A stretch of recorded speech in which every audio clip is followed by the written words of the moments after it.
तुम्ही मला घेऊन चला, मला ऑफिसला जायचं. स्वानंदी, तू हॉस्पिटलमध्ये आहेस, आजारी आहेस, तुला आरामाची गरज आहे, तू सगळं विसरली आहेस. काय? मी सगळं विसरलीये म्हणजे? म्हणजे तू मॅडम, काय विसरलीये मी? आराम. तुला आरामाची गरज आहे, तू विसरतीयस. तू हॉस्पिटलमध्ये आहेस, तू आराम करायला हवास. हे बघ, जोपर्यंत तुला डॉक्टर परवानगी देत नाही ना, तोपर्यंत तुला मी इथे हलवून देणार नाहीये.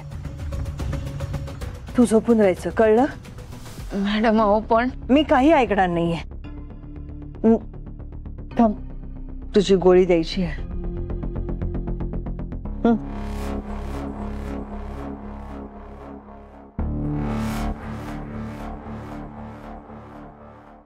बस आता आराम कर. हा,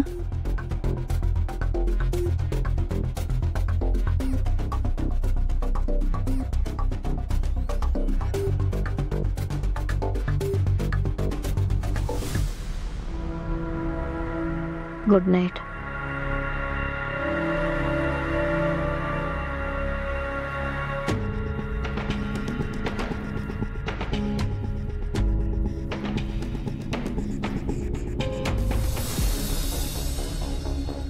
अहो, तुम्ही काहीतरी बोलला तिला आणि घर सोडून चाललीये. तुम्ही थांबवा ना तिला. हे बघा, मी सांगून ठेवते, जर तनिषा इकडनं गेली ना, तर मी सुद्धा माझ्या माहेरी निघून जाईन. मावशी, स्वानंदीची जी अवस्था आहे ती पाहता स्वानंदी घरी परत आली की तिला संपवायला ह्या तनिषाची नक्कीच मदत होईल. मला स्वानंदीला काहीच आठवत नाहीये.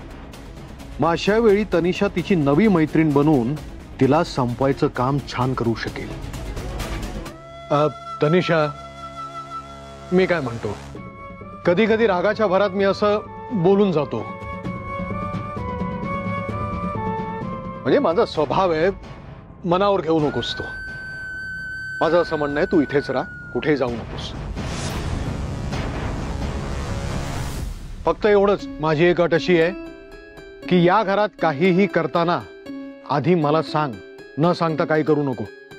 हो काका, मी तुम्हाला वचन देते की मी यापुढे तुम्हाला सांगितल्याशिवाय काहीच करणार नाही. I promise. ठीक आहे, राहा मग इथे.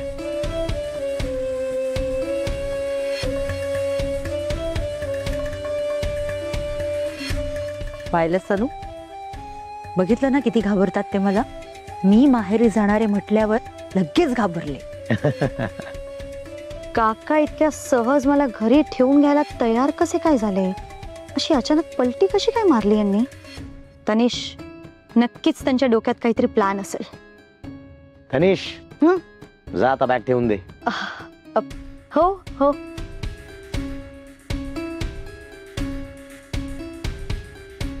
सावकाश.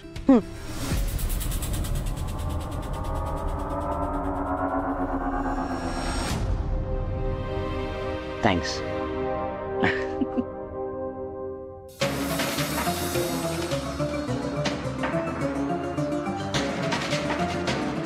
मॅडम, काय झालं? एक विचारू का तुम्हाला? विचार ना. तुम्ही काहीतरी लपवताय का माझ्यापासनं? वेडी आहेस का तू? मी काय लपवणार तुझ्यापासून? कशासाठी? तसं नाही मॅडम, मी तुम्हाला आईला आणि कार्तिकीला फोन लावायला सांगितला. तुम्ही त्यांना फोन सुद्धा लावत नाहीये. आत्ताही तुम्ही कसल्या तरी विचारात हरवल्या होत्या. की काय लपवताय माझ्यापासनं? काही नाही स्वानंदी, तुला सांगितलं ना, मी फोन ट्राय केला पण तेव्हा लागला नाही. म्हणजे रेंजमध्ये नव्हता. मणी म्हणाला ना, त्यांच्या गावामध्ये टॉवरचं काम चालू आहे म्हणून कदाचित लागला नसेल. पण मी पुन्हा प्रयत्न करेन ना. तू कशाला काळजी करते? नाही, तुम्ही नको, मीच प्रयत्न करते. तुम्ही मला प्लीज तुमचा फोन देता का? स्वानंदी, तू आराम कर ना, तुला आरामाची गरज. मॅडम प्लीज, मला प्रयत्न तर करू द्या. मी काही ऐकणार नाहीये. मला तुमचा फोन हवाय. मला तायडीला फोन करायचाय. ती माझ्या फोनची वाट बघत असणार. प्लीज.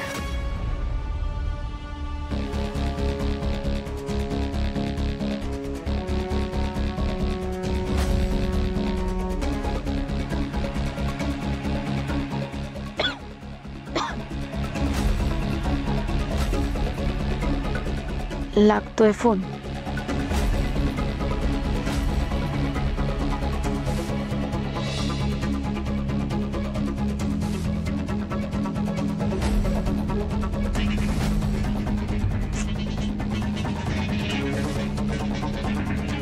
फोनच उचलत नाहीये. कामात असणार बहुतेक. तिलाही पैशाची गरज असणार आणि मी इथे हॉस्पिटलमध्ये ऍडमिट आहे. मला काही करून लवकरात लवकर कामाला लागायला हवं.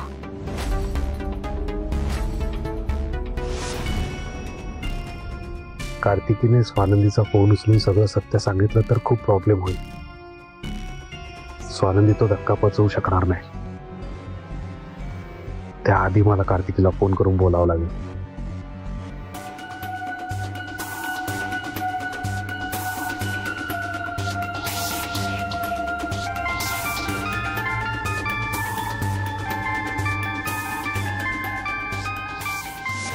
हा का मला आता फोन करतोय?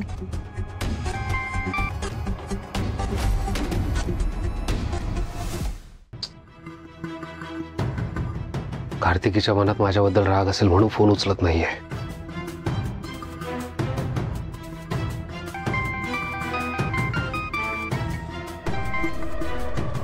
हॅलो. हॅलो कार्तिकी, मणी बोलतोय. माझं तुझ्याकडे महत्वाचं काम आहे. प्लीज मला सिटी हॉस्पिटलला येऊन भेटशील? नाही, मला नाही जमणार. तुम्ही मला फोन नका करू. मला नाही बोलायचं तुमच्याशी. कार्तिकी ऐक ना प्लीज प्लीज. मी रिक्वेस्ट करतोय तुला भेटल्यानंतर मी सगळं सांगेन, पण मी एकदा भेट ना प्लीज. बरं ठीक आहे, पण फक्त 10 मिनिटं. थँक्यू. ये, मी वाट बघतोय.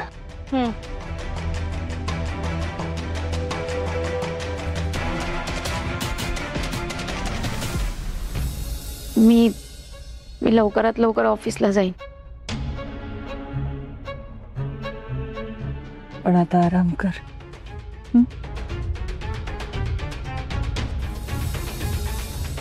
काय स्वानंदी, कशी आहे तब्येत आता? बरी आहे डॉक्टर. गुड.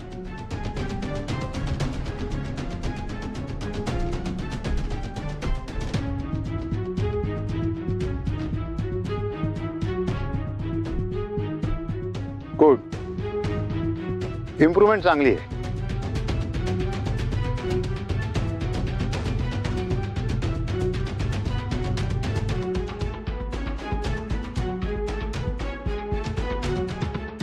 रिपोर्ट तर सगळे नॉर्मल आहेत आणि आता लवकर घरी जायचं असेल तर अशीच काळजी घ्यायला हवी. रुटीन, डाएट आणि औषधांच्या वेळा पाळाव्या लागतील. मी काही नवीन औषधे लिहून देतो.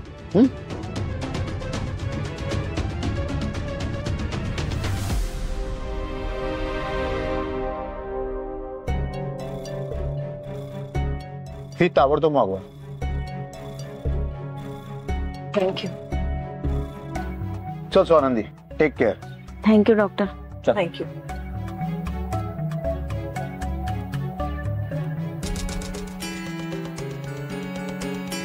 मी ही औषधं घेऊन येते. अजिबात बेडवरनं खाली उतरायचं नाही. हा, काही लागलं तर नर्सला बोलव.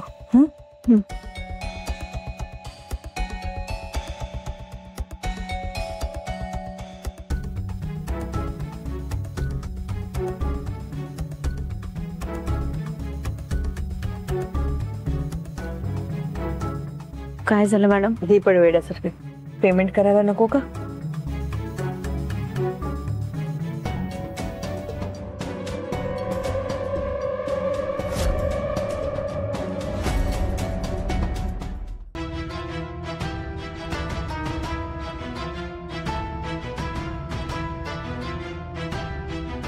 मी आता बरी आहे. मला लवकरात लवकर फॅक्टरीत जायला हवं. काकूनच ठाऊक, पण असं वाटतंय सगळेच माझ्यापासून काहीतरी लपवत आहेत. मला सुजित सरांशी बोलायला हवं. त्यासाठी फॅक्टरीत जायला हवं. नक्की काय झालंय हे मला फॅक्टरीतच जाऊन कळेल.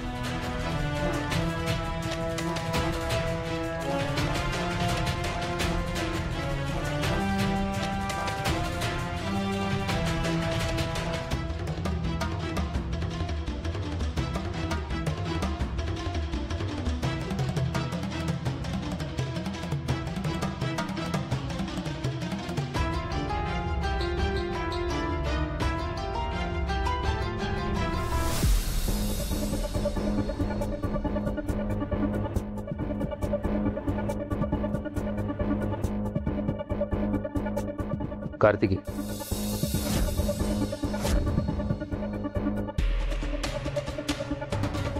मणी सर, काय आज या गरीबाची कशी काय आठवण आली तुम्हाला? भरभर बोला, काय सांगायचं होतं ते. एक तर मी तुमच्यासाठी इथे वेळ काढून आली आहे. 10 मिनिटं आहेत फक्त तुमच्याकडे. बोला बोला, पटपट बोला. स्वानंदीचा ऍक्सिडेंट झालाय. त्याच्या मेंदूला मार लागलाय. मेमरी लॉस झाली त्यांची. म्हणजे त्यांना काहीच आठवत नाही गेल्या 1.5-2 वर्षातलं. म्हणजे मी, आमचं लग्न झालंय, स्वानंदीला मूल आहे, काहीच आठवत नाहीये. सगळं विचित्र होऊन बसलंय. झालं सांगून निघू मी? नाही, मी ज्यासाठी बोलवलंय ते अजून काहीच सांगितलं नाहीये. काय ना, स्वानंदीला तुम्हा सगळ्यांची आठवण येते. तुझ्या आईची, तुझी, तुमचं घर, गाव. आणि स्वानंदीला काहीच लक्षात नाही की तुमची आई सुद्धा या जगात नाही येते. तुझ्या येते लक्षात? मग कार्तिकी, आत्ता येऊन स्वानंदीला भेट ना प्लीज. काय त्यांना उत्तर देताना आमची तारंबळ होतीये. तू भेटशील तर त्यांना बरं वाटेल, त्या रिकवर व्हायला मदत होईल. हा, फक्त या गेल्या 1.5-2 वर्षात जे काही घडलंय त्याची आठवण करून द्यायची नाही, बस. याला म्हणतात करावे तसे भरावे. इतके दिवस द्वेष केला या स्वानंदीने माझा. माझी कदर केली नाही बहीण म्हणून. आणि या म्हणीने तर मला हाताला धरून बाहेर काढलं होतं. आणि आज तोच माझ्याकडे मदत मागायला आलाय, ती पण त्या स्वानंदीसाठी. छान आहे. कार्तिकी, येशील ना आतमध्ये स्वानंदीला भेटायला? मला स्वानंदीला भेटायची अजिबात इच्छा नाही. एकतरी माझं काम सोडून तुम्हाला इथं भेटायला आली आणि मला नको ते काय सांगत बसलाय हो तुम्ही. मला काही जमणार नाही आणि मला परत तुम्ही बोलवू नका. येते मी. नाही कार्तिकी, प्लीज. स्वानंदी सख्खी बहीण आहे तुझी. असं कसं वागू शकतेस? प्लीज, नाही नको म्हणूस. स्वानंदीच्या जीवन मरणाचा प्रश्न आहे, प्लीज. अच्छा, स्वानंदीचा जीवन मरणाचा प्रश्न आहे वय. ठीक आहे, मग त्याची तुम्ही मला काय किंमत देणार? काय ऐकलं नाही? मी विचारतीये की तुमची बायको, तिच्या जीवाची काय किंमत देणार तुम्ही मला? अगं सख्खी बहीणच ना तिची तू. आहे नाही, होती. तिने माझे संबंध तोडलेत ना. तिला माझी पर्वा नाहीये, मग मला कशाला असेल तिची पर्वा? मला हे काही जमणार नाही. पण तुम्ही जर म्हणताय की तिला भेट, तर ठीक आहे. तुम्ही मला 2 लाख रुपये द्या, मग मी भेटते तिला. नाहीतर तशी मला काही गरज नाहीये तिला भेटायची. बघा तुम्ही, विचार करा. नाहीतर एक बेस्ट सांगू का? तुम्ही तिला सांगा की तिची बहीण मेली. बेस्ट आहे. बघा, करा विचार. हाय, मी इथेच.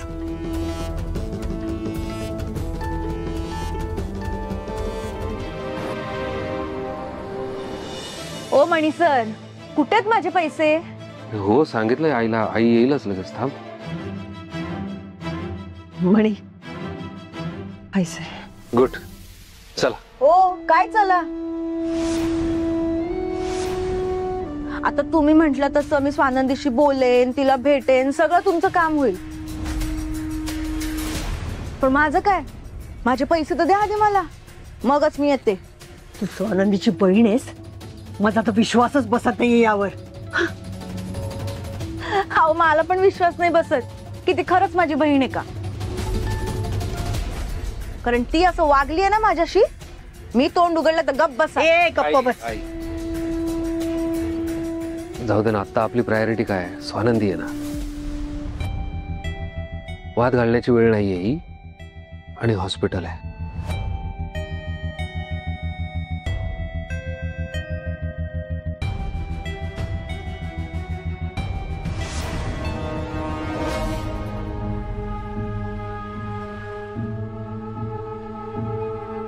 काय करतेस? कार्तिकी, आता स्वानंदीला भेटणं महत्वाचं आहे. पैसे तू नंतरही मोजू शकतेस. थांबव, कमी असलं तर काय करू?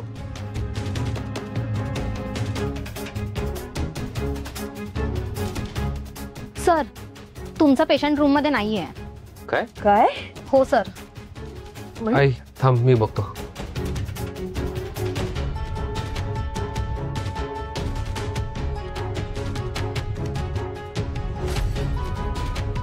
काय परत मोजू? हा,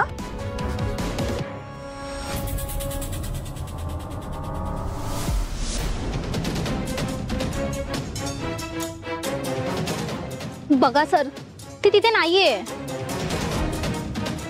आणि पेशंट गाऊन सुद्धा तिथेच ठेवलाय तिने. मणी, डॉक्टर, आमचे पेशंट स्वानंदी, त्यांना बघितलं तुम्ही कुठे? त्या रूम मध्ये नाहीयेत. सिस्टरने सांगितलं मला. तुम्हीच सांगा कुठे गेलेत ते. नाही डॉक्टर, खरंच मलाही कल्पना नाहीये. मग शोधा. सिस्टर, जरा आतमध्ये या.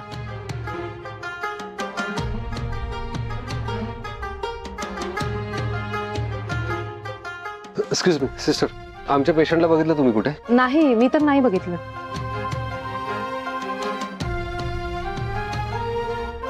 तुम्ही बघितलं?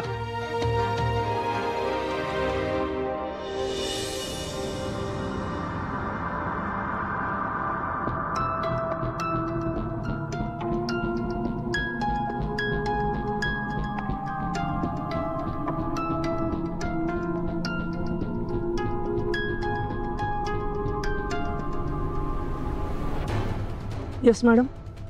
कुणाला भेटायचं होतं का? काही काम आहे का? तुम्ही कोण आणि तुम्ही इथे का बसलाय? अहो, ही देशमुख साहेबांची जागा आहे, ते बसतात इथे. देशमुख साहेब तर रिटायर झाले. 6 महिने झाले रिटायर होऊन त्यांना. 6 महिने? अहो दादा, असं काय करताय तुम्ही? अहो, मी आता 2 दिवसांपूर्वी आले होते तेव्हा ते इथेच बसले होते. ऑडिटची फाईल त्यांनीच तयार केली होती. ते रिटायर होणार आहे असं वगैरे काहीच बोलले नव्हते. तुम्ही काय बोलताय? तुमचं तुम्हाला तरी कळतंय का?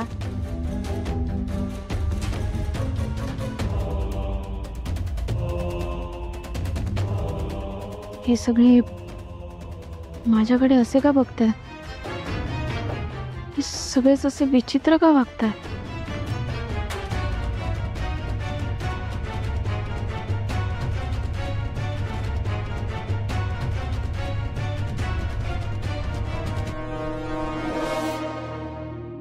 स्वानंदी,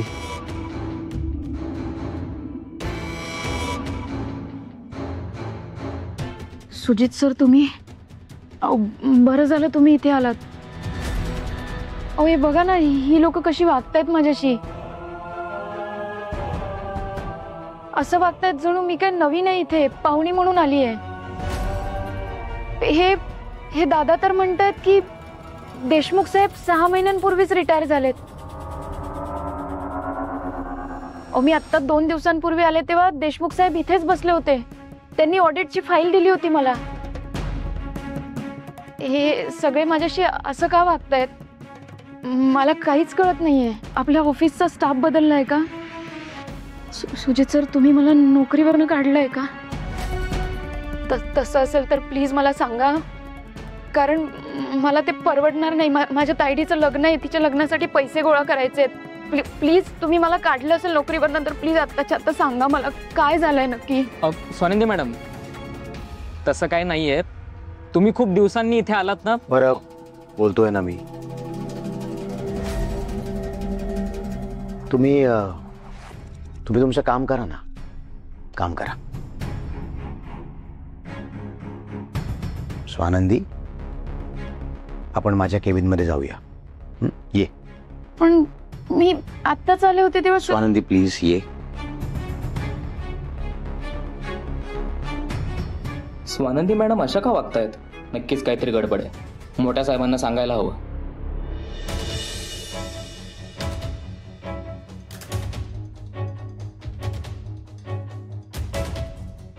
असंच असतंय. हातात चांगली संधी आली होती, ती पण गेली. आता ह्या स्वानंदीला मेमरी लॉस झाला म्हणून मी विचार केला हीच चांगली संधी आहे की गेलेलं वैभव तिच्याकडनं आपण परत मिळवायचं. पण नाही, ही स्वानंदी हॉस्पिटलमधनं गायब झालीये. काय म्हणजे आपलं नशीब आपल्यावर रुसलंय. आता काय करायचं कळत नाहीये.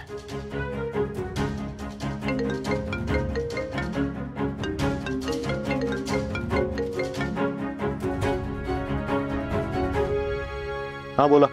नमस्कार साहेब, मी परब ऑफिसमधून बोलतोय. परब, मला का फोन केलात तुम्ही? तिकडे GM आहेत, त्यांच्याशी बोला ना तुम्ही. तसं नाही साहेब, म्हणजे तुम्हाला डिस्टर्ब नव्हतं करायचं मला, पण आपल्या ऑफिसमध्ये आता एक विचित्र घटना घडली आहे साहेब. तेच सांगायला तुम्हाला फोन केलाय. विचित्र घटना काय? स्वानंदी मॅडम आल्या आहेत आणि त्या फार विचित्र वागत होत्या. म्हणजे त्यांचं असं म्हणणं आहे की त्या अजूनही त्या ऑफिसमध्ये काम करतायत आणि जुन्या आठवणी काढत होत्या. काय स्वानंदी ऑफिसमध्ये? हो साहेब, सुजित सर स्वतःच्या केबिनमध्ये घेऊन गेलेत त्यांना. मी आपला एक जुना एम्प्लॉई म्हणून विचार केला तुम्हाला सांगावं. शाबास परब, थँक्यू.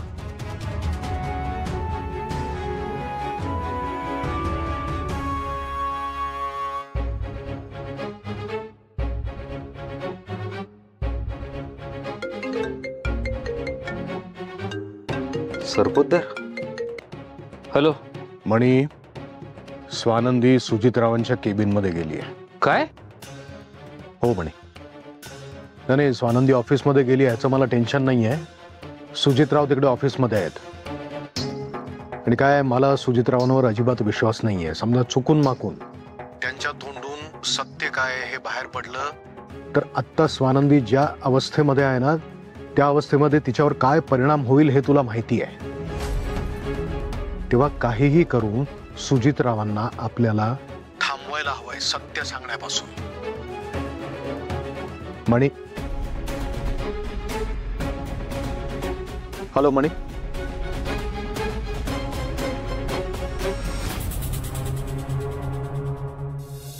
हाय, सरपोतदारांचा फोन आला होता. स्वानंदी कंपनीत पोहोचलाय. मी बघून येतो. कंपनीत कशासाठी?